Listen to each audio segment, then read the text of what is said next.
a while back the laws of the Chofetz Chaim's work on Lashon Hara, and over there he had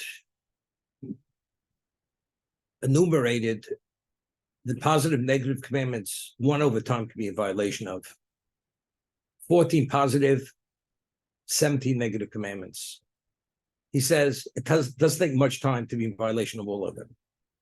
But if you don't know the laws, and there are many things we believe are either folktale, folklore, or what we call extreme piety, it's more than that, has greater value than that. They're transgressions, whether it's negative or positive commandment. And unless you study the laws and review them, but many things we justify and even believe it's a mitzvah, and it's a sin. But he says a person's not careful with his speech, ultimately, it's just inevitable, eventually be in violation of everything. The different personalities. There's some people who are generous, giving, and some people naturally are miserly. So he speaks about a person who's miserly. Well, not, I don't want, that's an extreme word, withholding. Person's not a giving person. So that person doesn't look, his eye is not looking for opportunity to do things for other people. Then as a result of that, either he glosses over something which he shouldn't have glossed over, or something which is obvious because somebody makes a request of him and you shouldn't get involved, and the person, because of his personality or his inclination, he stays away, he shuts down. So I want to use the word within the context of being miserly, not giving. Ultimately, over time, he'll be in violation of multiple positive and negative commandments.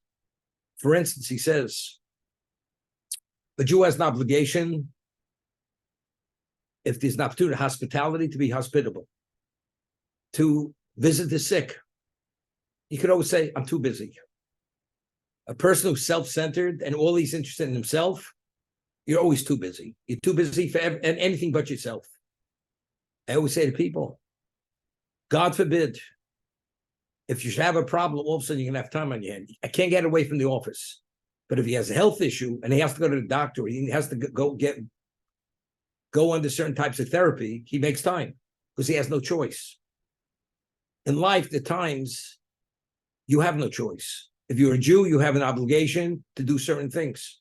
Although you believe that you're in control of your life, which you are, that's free choice. But ultimately, everything is what? Everything goes onto the account. Either it's a negative or positive. Too busy to visit the sick. Too busy for hospitality. I'm tight. I can't lend money. What about, he cites an unbelievable Sifri. Sifri is the Talmud, where if, God forbid, a Jew is drowning, and you're able to save the Jew, you jump into the water, you could swim, and he's not able to swim, or he needs help, and you let him drown, God forbid, you didn't commit murder, but you're in violation of a very severe negative commandment, Lo samod al dam re'echo. Do not stand by while your brother's life, his blood is being shed. It's not that he's being killed, but if he's in a situation where you can make a difference to save his life, not save his life, and you let him drown, you're in violation of this very serious negative commandment. Don't stand by while your brother's blood is being shed. And therefore, the Gemara tells us, if you see a Jew being attacked by thieves, by bandits, or being beaten, and you're able to intervene and stop it, or you have to make certain financial expenditures to hire people to save him. Let's say a person's incarcerated. You read about during the war, the Nazis, they would take people initially to send them off to some kind of labor battalion. If you had money, you could bribe them and you could take them off out of that labor battalion, and you could save the person's life. And you have the means, and you could, and you don't. You're standing by while your brother's life is being shed. Because there it's a question, that person may be taken away, and many people will never see him again once they were taken. But the Sifri says even more than that. What about a person, he's going to lose something financially, a tremendous financial loss. And you're able to make a difference. For instance, he's on the verge of bankruptcy. And if he goes to bankruptcy, he loses it all. He loses something very significant. And you're able to lend him money, which would avert the bankruptcy. And he's not financially, he's not going to collapse. And you don't. You're in violation, not only of you have an obligation to lend your fellow money, but you're in violation of you stood by while your brother's life is being shed, his blood is being shed. Because one's self-esteem, one's financial stability is directly connected to a person's whole persona of who am I, what am I. So if you're able to intervene financially, and you don't, even if it means borrowing money, you're able to borrow money to save a person from financial collapse. And you don't, in violation of Samar Adam Re'echa. You're standing by while your brother's blood is being shed, to that degree. What about the amount of money, if you borrow, your loss is be significant to you, and you're going to be financially hurt, then you have no obligation, because then it's your life versus his life. But if factually you're going to be reimbursed, you'll be compensated. So then the question is, why not? But the Sifri equates a person life being forfeited to a person's financial situation going south, and you're able to intervene and you don't. You're in violation of Samar Adam Re'echa. Okay? Very often you find people, they will come in to do heroics. If they would have helped out the person earlier, the person wouldn't have fallen on hard times. He waits till he's at the brink of bankruptcy, then all of a sudden he offers something. When they're going to give him 10 cents on a dollar, you know, he was at a point he could have gotten $1 on a dollar if you were lent him the money originally. You wait till the end, now he's getting 10 cents on a dollar. And that's the way it is. It's not the way to do it. As I said, you may want to be a hero, but you can't be a hero on somebody else's expense and somebody else's tragedy. You're in violation of L'Samar Adam Re'echa. You're standing by while your brother's blood is being shed. So Chofetz Chaim points out, you have obligations to lend money as to a fellow Jew. The man is not a credit risk. He's willing to put up collateral. He can get you the guarantor, everything. You know, many years ago, I always said, we find that before we left Egypt, we were told by Moshe, in the name of God, we must borrow the gold and silver vessels from the Egyptians. We must borrow it, even though we took to keep.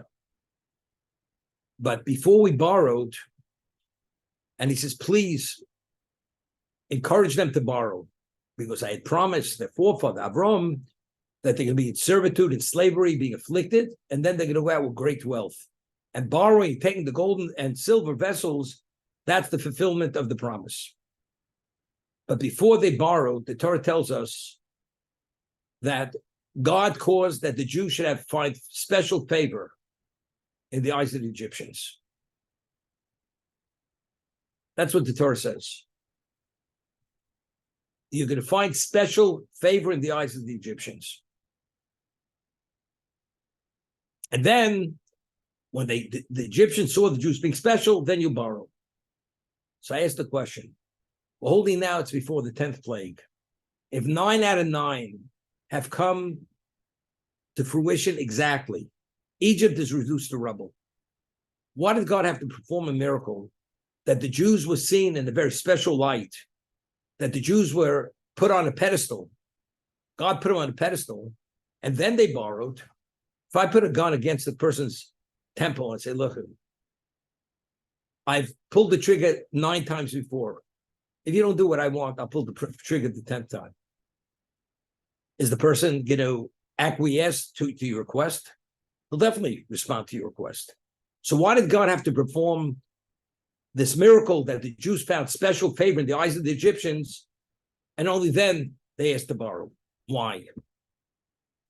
So the way I explained it was this. What we were doing to the Egyptians, we were taking everything, we stripped them bare of all their financial value. As the Gemara tells us, when we left Egypt, it was devoid of any wealth on a personal level. We took all their wealth. You know, sometimes a living death is worse than death. They'll say, you know something, You want our last dime and we're going to be left with nothing? You might as well kill us. You might as well pull the trigger because it's not worth living afterwards. What about if the Egyptian feels that he himself is a beneficiary of lending the Jew? Because the Jew is special. He doesn't see himself giving away. He's the beneficiary of giving. The example I always give. This is the example I always give. A wealthy man comes to another person. He says, I'd like to borrow $100,000. Person says, I'm sorry. Although I have it, I'm not going to lend it to you. He says, why? If I'm a financial risk, I will put up $1 million collateral for the $100,000 loan. Man says, you know something? I'm not a bank. You want to borrow money? Go to the bank and borrow money. You'll put up collateral for the bank. I'm a private citizen. Don't come to me. Okay? The same day, Rockefeller comes. And he says to the same person, I'd like to borrow $500,000. And the man says, I'm more than happy. You don't even have to put up collateral because I know you're good for the money. Rockefeller is willing to give $500,000 without collateral. The other person, $100,000 with $1 million collateral, he's not giving. Why? What's the difference between the two of them? The first one, he says, I'm not a bank. When I give you the $100,000, I'm giving you. I'm not a beneficiary. When I lent Rockefeller $500,000, you know what it means? Rockefeller came to me to borrow money. I am Rockefeller's lender. They are my debtors. You know what it means? That Rockefeller should be your debtor. Although you gave away $500,000, but what did you receive? You were valued. The Jews themselves, if we wouldn't have found special favor in the eyes of the Egyptians, it's like you take our last dollar. You might as well take our lives. But if we find that special favor in the eyes, because God performed a miracle that the Jews were seen as special, when the Jew borrows now, they don't see themselves lending to a slave, but rather they're lending to their masters. You consider like a master. Of course, master are more than happy to borrow, take, because they believe they're going to get it back. Otherwise, why should I lend you? Why should I give you? You're a lowly chattel. I have no choice. You know something? Doesn't make a difference. If that is my security in my whole life, I'm not giving it away. I'm not taking the chance.